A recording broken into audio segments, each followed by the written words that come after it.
Ég les úr Matteusarguðspjalli, 8. kafla. Nú gekk Jesús niður af fjallinu og fylgdi honum mikill mannfjöldi.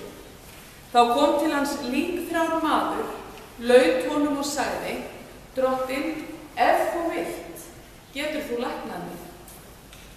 Jesús rétti út höndina, snart hann og mælti: Ég vil, verði þú hreinn. Og jafnskjótt varð hann hreinn af líkþránni og Jesús sagði við hann: Gæt þess að segja þetta engum, en far þú og sýn þig prestinum og færðu það fórn sem Móse bauð þeim til vitnisburðar. Þegar Jesús kom til Kapernón, gekk til hans 100 höfðingi og bað hann: Drottinn, sveinn minn liggur heima lami, mjög þungt haldinn.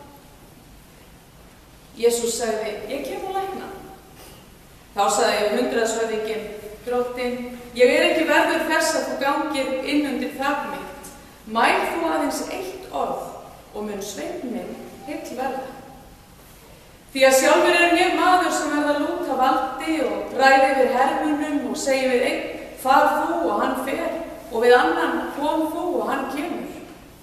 Og við þjón minn: Ger þetta, og hann gerir það.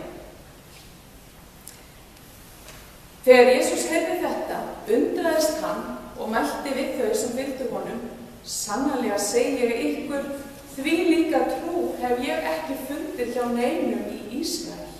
Ég segi ykkur, margir munu koma frá austri og vestri og sitja við borð með Abraham, Ísak og Jakob í himnaríki, en börn ríkisins munu út rekin í ystu myrkur.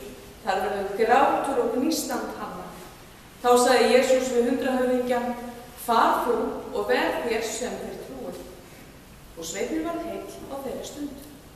Þannig hljóðar heilaga Guðspjall, lof sé þér Kristur.